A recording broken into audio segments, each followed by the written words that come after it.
যখন মাইয়েতকে কবরে শোয়ানো হয় তখন সে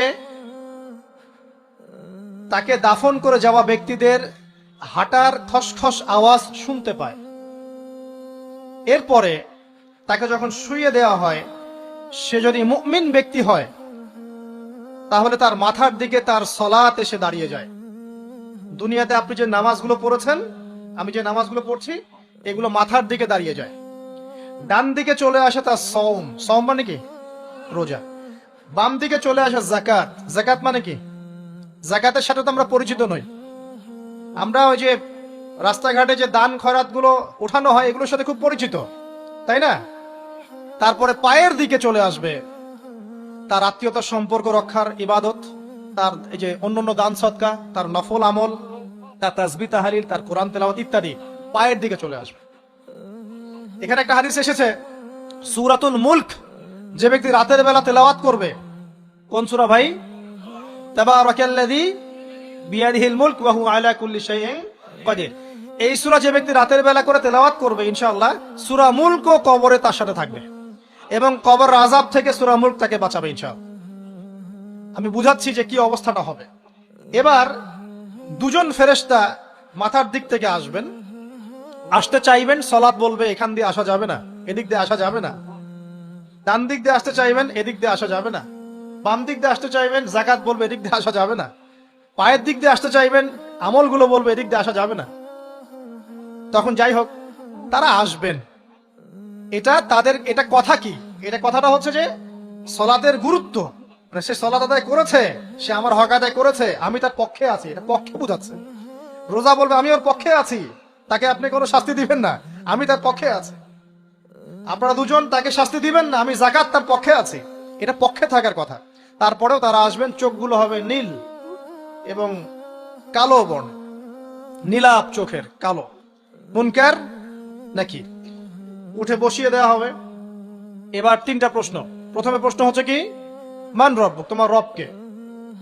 তখন মুমিন বান্দা বুক ফুলিয়ে বলবে রব্বি আল্লাহ, আমার রবকে।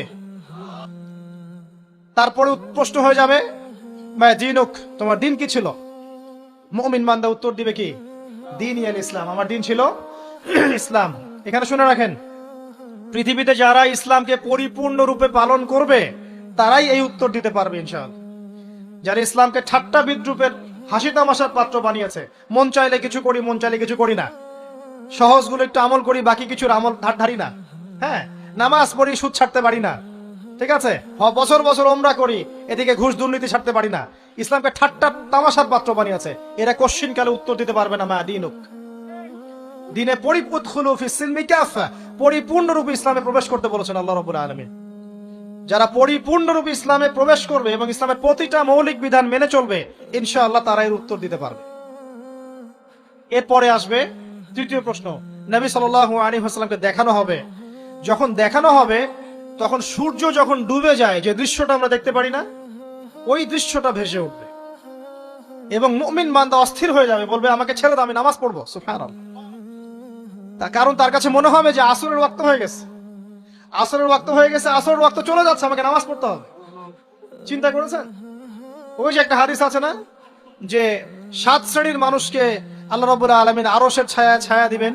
তার মধ্যে এক শ্রেণীর মানুষকে, যার অন্তর মসজিদের সাথে ঝুলে থাকে, তার মন মসজিদের সাথে ঝুলে ছিল, এই সূর্য ডুবে গেল বলে আমাকে ছেড়ে দাও, আমি নামাজ পড়তে যাব। তখন ফেরেশতারা বলবেন তোমাকে নামাজ পড়তে দেয়া হবে, তবে তার আগে তুমি এর উত্তর দাও। কি উত্তর?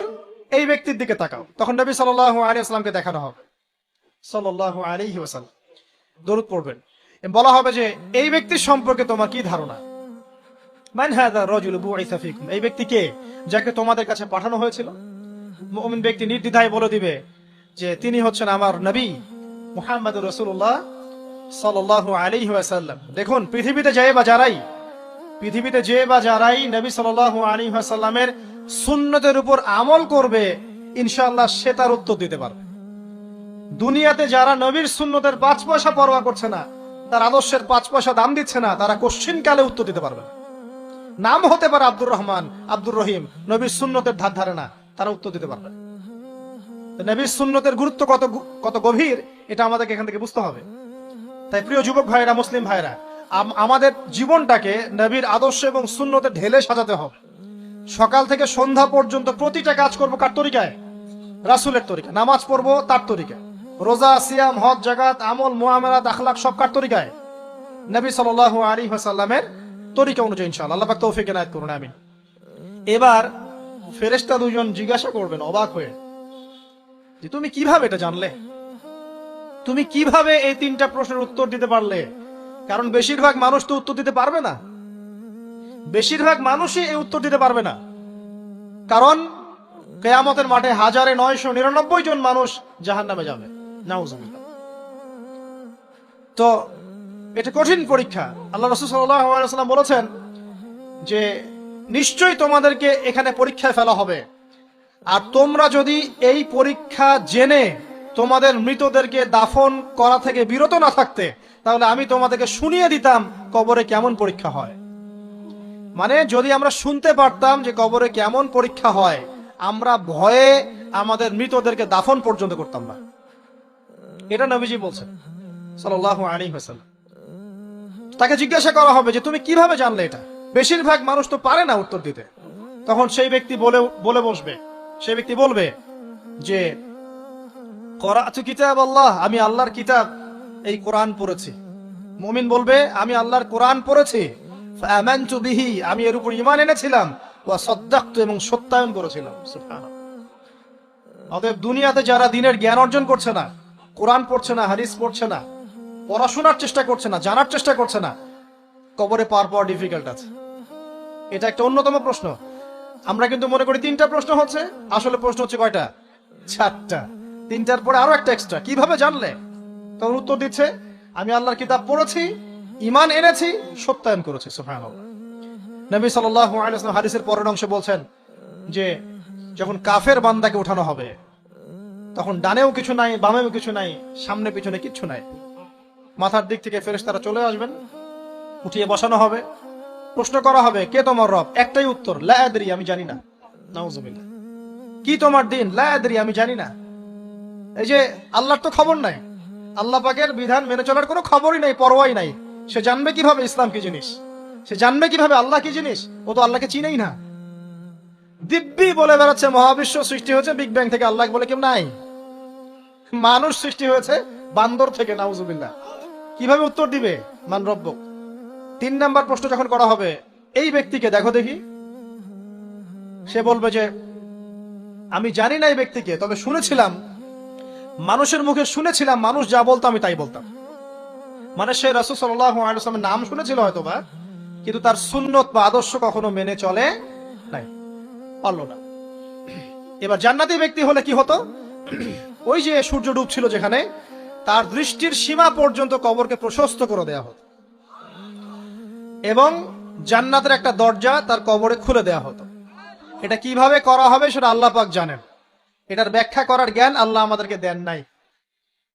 যেই মানুষের ক্ষুদ্র জ্ঞানে মানুষ ব্যাকটেরিয়া ভাইরাস নিয়ে গবেষণা করতে হিমশিম খেয়ে যায়, সে মহাবিশ্বের স্রষ্টা নিয়ে কিভাবে গবেষণা করে? আল্লাহ পাকের অসীম জ্ঞানের সামনে আমার জ্ঞান কি? খুবই ক্ষুদ্র। একটা হাদিসে এসেছে বুখারী শরীফের মধ্যে, যে একটা মহাসমুদ্রের মধ্যে যদি একটা পাখি 1 ফোঁটা পানি উঠিয়ে নিয়ে যায়, ওই 1 ফোঁটা পানি হচ্ছে মহাবিশ্বের জ্ঞান, আর বাকি পুরো মহাসাগর হচ্ছে আল্লাহ পাকের জ্ঞান। তো আমরা এই ক্ষুদ্র জ্ঞানের মানুষ হয়ে আল্লাহর জ্ঞানকে কেমন করে পেনিট্রেট করতে পারি? তো আল্লাহ পাক জান্নাতের দরজাগুলো খুলে দিবেন, একটা দরজা খুলে দিবেন, সেখান থেকে বাতাস আসবে, জান্নাতের নাজ নেয়ামত উপভোগ করতে থাকবে, এবং তার রূহটাকে সবুজ রঙের পাখির আকৃতিতে জান্নাতে রেখে দেওয়া হবে।